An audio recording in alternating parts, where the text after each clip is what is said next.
Hello दोस्तों, मैं राजीव सिंह आज फिर से एक नई योजना prime minister employment generation programme लेके हाजिर हूं। दोस्तों, जैसा कि हम लोगों ने प्रीवियस लेक्चर में डिस्कस किया गया था कि भारत में रोजगार पाने के कई सारे तरीके हैं। जैसे मनरेगा में क्या था? मनरेगा में किसी भी रूरल हाउस होल्ड से एक एडल्ट को अनस्किल्ड मैनुअल वर्क पाने के लिए कानूनी अधिकार मिला हुआ है। मीन्स ग्राम सभा को 15 दिन के अंदर रोजगार देना मैंडेटरी है। दूसरी कल हम बात किए थे किसकी? नेशनल रूरल लिवलीहुड मिशन, इसमें स्वरोजगार की बात की गई थी। अब आज हम बात करते हैं prime minister employment generation programme. ये स्कीम जो है 2008 में लॉन्च की गई थी। 2008 के पहले दो योजनाएं मेजर चल रही थी जिनको मिला के इस योजना को बनाया गया है। इस योजना को प्राइम ऑब्जेक्टिव ये है कि भारत सरकार चाहती है कि भारत के नागरिक खुद इंडस्ट्री छोटी छोटी एमएसएमई स्टैब्लिश करें और रोजगार को सृजित करें। मीन्स अकेले सरकार ही नहीं, मीन्स या सेंट्रल गवर्नमेंट हो या स्टेट गवर्नमेंट हो, अकेले वही एम्प्लॉयमेंट जनरेट न करे, बल्कि एक आम नागरिक या कोई संस्था जैसे self help group, charitable trust, cooperative society जो रजिस्टर्ड है 1860 एक्ट के तहत, ऐसी संस्थाएं भी क्या करें? रोजगार को सृजित करें। गवर्नमेंट ने क्या किया? उनके लिए कुछ सब्सिडी का प्रावधान किया और लोन का प्रावधान किया, जिससे कि इंडिविजुअल या कोई संस्था हो वो कोई वेंचर स्टैब्लिश कर सके और एम्प्लॉयमेंट को जनरेट कर सके। दोस्तों, अब बात करते हैं कि prime minister employment generation programme जो दो योजना, पहली योजना थी रूरल एम्प्लॉयमेंट जनरेशन प्रोग्राम, ये कब शुरू की गई थी? 1995 में। 1995 में खादी ग्राम उद्योग विभाग द्वारा एक योजना लॉन्च की गई थी कि कोई भी संस्था अगर क्या करना चाहती है, कोई खादी के क्षेत्र में कोई अपना वेंचर स्टैब्लिश करना चाहती है, तो उसको क्या कर रही थी? 25 लाख तक का लोन देने की व्यवस्था की। उसमें 25 लाख लोन में कुछ मार्जिनल मनी असिस्टेंट के रूप में उसको लौटा दिया जाएगा संस्था को, जिससे वो संस्था किसी भी कुटीर उद्योग को स्टैब्लिश कर सके अंडर खादी एवं ग्रामीण इंडस्ट्री के ग्राम उद्योग के तहत। उसमें हो सकता है मुरब्बा बनाने की फैक्ट्री कोई लगा सके, कोई पेठा बनाने की फैक्ट्री लगा सके, कोई मधुमक्खी पालन कर सके, कोई हनी बनाने का काम कर सके, कोई जैम, सो मेनी कैटेगरीज। तो क्या था? रूरल एम्प्लॉयमेंट जनरेशन प्रोग्राम जो 1995 में शुरू किया गया। किसके द्वारा? खादी एवं ग्राम उद्योग विभाग द्वारा। एक दूसरी योजना शुरू की गई थी 2 अक्टूबर 1993 में। उस योजना का नाम था प्राइम मिनिस्टर रोजगार योजना। यह रोजगार योजना शुरू की गई थी किसके लिए? बीपीएल यूथ के लिए शुरू की गई थी। बीपीएल यूथ जो 18 से 35 इयर्स का है, वो एट मिनिमम 6 मंथ का कोई टेक्निकल कोर्स किया हुआ है, कोर्स टेक्निकल उसके पास नॉलेज है, बट बीपीएल परिवार से है और उसका पैसा नहीं है। जब पैसा नहीं है तो कोई भी छोटा सा वेंचर भी स्टैब्लिश नहीं कर सकता है। तो गवर्नमेंट ने क्या किया कि ऐसा बीपीएल यूथ जो 18 से 35 इयर्स का हो, प्लस जो मिनिमम 6 मंथ का कोई ट्रेनिंग कोर्स किया हुआ हो, उसको गवर्नमेंट ने क्या कहा कि 1 लाख रुपए तक उसका लोन मिल जाएगा।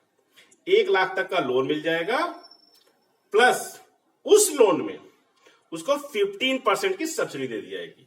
15% या 7,500, इनमें से जो मिनिमम होगा वो उसको सब्सिडी के रूप में दे दिया जाएगा। ठीक है? तो यहां पे क्या किया? बीपीएल फैमिली से था, 18 to 35 ईयर ओल्ड यूथ है, उसके पास टेक्निकल ट्रेनिंग का कोर्स है 6 मंथ का, उसको गवर्नमेंट ने कुछ 1 लाख का अप टू 1 लाख का लोन दे दिया, अपना छोटा सा वेंचर स्टैब्लिश कर लिया और रोजगार पा लिया। अपना भी पाया, एक आध लोग को और दिला दिया। उसमें उसको 15% की सब्सिडी भी मिल गई। ठीक है? तो ये पहली योजना REGP rural employment generation programme, दूसरी प्राइम मिनिस्टर रोजगार योजना, दोनों को मिला के 2008 में prime minister employment generation programme शुरू कर दिया गया। अब ये प्रोग्राम था, ये क्या किया इन्होंने क्या किया, इस प्रोग्राम के तहत दो श्रेणी बनाई गई। पहली, इंडिविजुअल कोई अगर कोई वेंचर स्टैब्लिश करना चाहता है, like me, like you, like anyone, individual या कोई संस्था like this, self help group, charitable trust, cooperative society, ऐसी कोऑपरेटिव सोसाइटी जो प्रोडक्शन सेक्टर में रजिस्टर्ड है, society registered under 1868।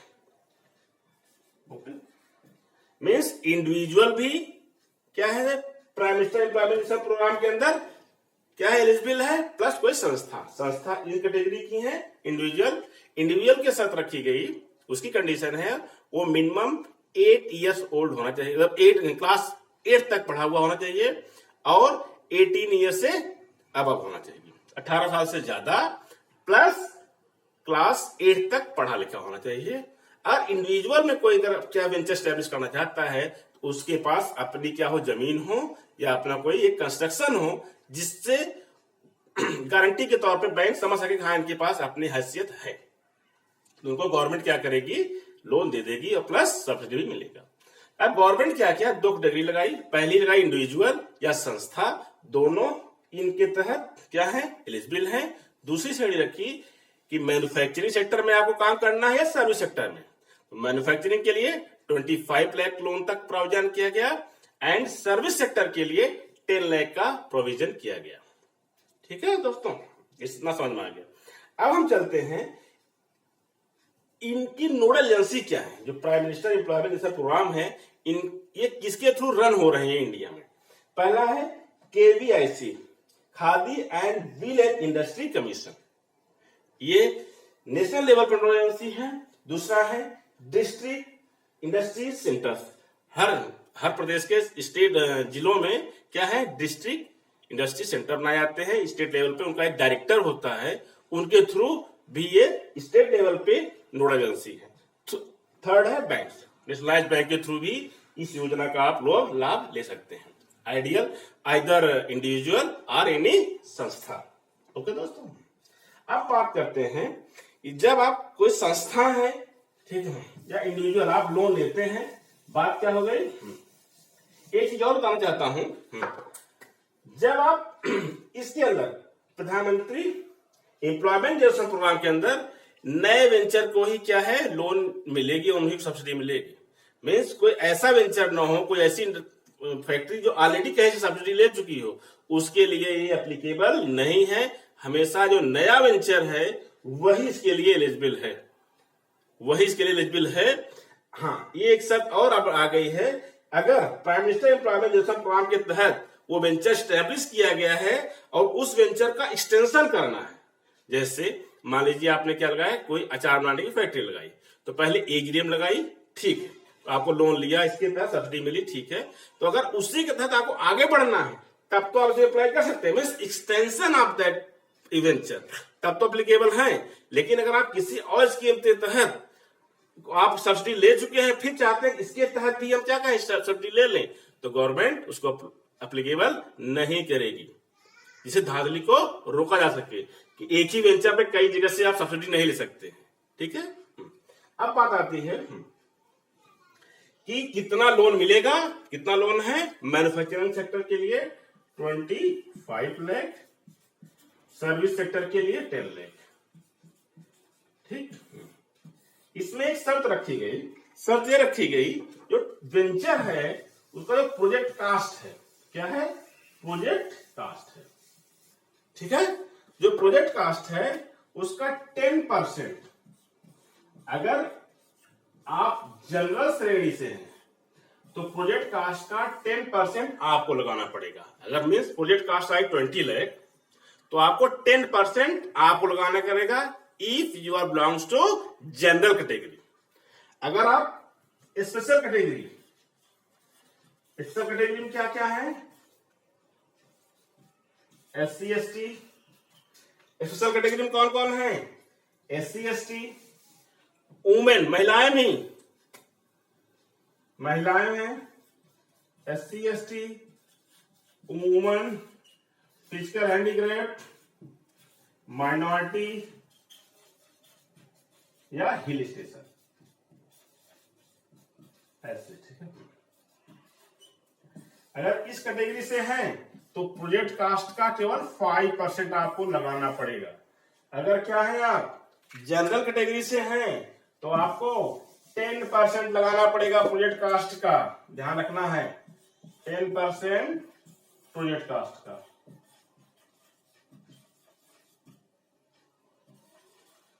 For general, समझे? जनरल है तो प्रोजेक्ट कास्ट का 10% आपको लगाना पड़ेगा। 20 लाख है तो 2 लाख आपका अपना खुद लगाना पड़ेगा। बैंक केवल 18 लाख आपको लोन सैंक्शन करेगी। वहीं अगर आप क्या है इस कैटेगरी से वुमन है, SC ST है, फिजिकल हैंडीक्राफ्ट है, मिनॉरिटी है या हिल स्टेशन से बिलोंग करते हैं तो आपको केवल 5% अपना लगाना पड़ेगा। मीन्स अगर 20 लाख टोटल प्रोजेक्ट कास्ट है तो 1 लाख रुपए अपना लगाना पड़ेगा। बैंक 19 लाख क्या करेगी, सैंक्शन कर देगी। क्लियर है? अब बात आती है सब्सिडी की बात। सब्सिडी की बात आती है तो बता देते हैं सब्सिडी कितना मिलेगी। सब्सिडी साइड दी गई है, एक रूरल और एक अर्बन, एक जनरल, एक स्पेशल कैटेगरी जो हम बात की है अभी। स्पेशल कैटेगरी में क्या है, SC ST, woman, physical handicraft, minority या हिल स्टेशन। ठीक है, अगर आप रूरल सेक्टर में स्टैब्लिश करना चाहते हैं जनरल में तो आपको सब्सिडी कितना मिलेगी रूरल सेक्टर में, मिलेगी 25% सब्सिडी। 20 लाख का आपका लोन है, सॉरी प्रोजेक्ट कास्ट है, जनरल से हैं तो क्या करना पड़ेगा, 10% तो आपको अपना लगाना पड़ेगा। तो टोटल लोन सैंक्शन होगा 18 लाख। उस 18 लाख का 25% आपको सब्सिडी के फॉर्म में मिल जाएगा। ठीक है, तो आपका 18 लाख का 75% ही लोन आपको रिइंबर्स करना पड़ेगा। अगर आप इंडस्ट्री कहां लगा रहे हैं, रूरल में। अगर आप शहर में लगा रहे हैं, अर्बन सेक्टर में, केवल सब्सिडी मिलेगी 15%। ये है सब्सिडी। ठीक है, क्या कहा गया, 20 लाख प्रोजेक्ट कास्ट है, आप रूरल में जनरल से हैं तो 10% आपको स्वयं लगाना पड़ेगा। 18 लाख बैंक सैंक्शन करेगा, 25% डिस्काउंट हो जाएगा, मतलब सब्सिडी के रूप में आपको मिल जाएगा। मीन्स 18 लाख का 75% आपको रिमर्स करना पड़ेगा। लेकिन अगर आप अर्बन सेक्टर में कहीं फैक्ट्री लगा रहे हैं तो आपको सब्सिडी के फॉर्म में केवल 15% मिलेगा। वहीं अगर आप स्पेशल कैटेगरी रिलेटेड है तो आपको सब्सिडी कितना मिलेगी, 35%। ये इंपॉर्टेंट है। वहीं अगर अर्बन में बात करेंगे तो सब्सिडी मिलेगी 25%। मीन्स 20 लाख प्रोजेक्ट कास्ट, आप स्पेशल कैटेगरी से हैं तो क्या करना गया है, आप अपना क्यों लगाना पड़ेगा 5%। मीन्स अपना एक 5% 20 लाख का 5% 1 लाख, 19 लाख बैंक क्या करेगी, सैंक्शन करेगी। उस 19 लाख में 35% आपको सब्सिडी के फॉर्म में रिम्बर्स कर दिया जाएगा। आपको 19 लाख का केवल 65% बैंक को देना पड़ेगा अगर आप स्पेशल कैटेगरी से संबंधित हैं और रूरल में फैक्ट्री स्टैब्लिश करना चाहते हैं। वहीं अगर अर्बन सेक्टर में स्टैब्लिश करना चाहते हैं, इस कैटेगरी से रिलेटेड है तो आपको सब्सिडी 25% मिलेगी। ठीक है, थैंक यू दोस्तों। अगर हमारा ये वीडियो आपको पसंद आया हो तो इसको आप लाइक और हमारे चैनल को सब्सक्राइब जरूर करें। थैंक यू, मिलते हैं नेक्स्ट क्लास में किसी दूसरी योजना के साथ। शुभ रात्रि।